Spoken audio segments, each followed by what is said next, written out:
అసలు మీ లోపల అసలు హిందువులేనా మీరు? నాకు అర్థం కాలే. మీ లోపల హిందూ రక్తం ప్రవహిస్తుందా?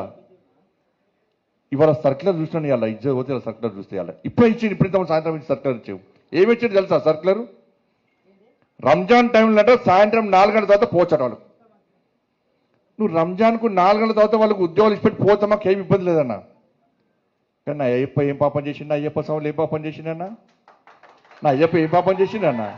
మధ్యాహ్నం దీక్ష తీసుకొని అయ్యప్ప మాల తీసుకొని మధ్యాహ్నం ఆఫీస్కి పోతే టిఫిన్ బాక్స్లో పోయి తినరాదు, అప్పుడప్పుడు వంట వేసుకొని మడితో తినాల్సి వస్తుంది. అవునా కదా?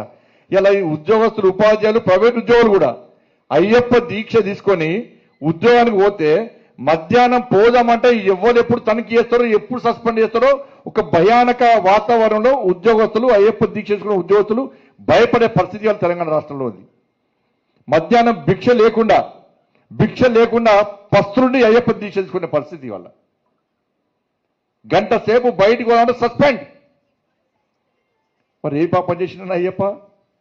ఆంజనేయ స్వామి దీక్ష చేసుకుంటే మాల ధరిస్తే వాళ్ళకు ఎగ్జామ్షన్ ఏం లేదు, భవానీ దీక్ష చేసుకుంటే వాళ్ళకు ఏం లేదు, శివమాల ఇప్పుడు శివరాత్రి వస్తుంది, శివమాల చేస్తే వాళ్ళకి ఎగ్జామ్షన్ లేదు. మరి సర్కార్ ఒక్కరికైనా అంటే హిందువుల పరిస్థితి తెలంగాణ రాష్ట్రంలో బిడ్డ బతికేది వాళ్ళ హిందువుల పరిస్థితి.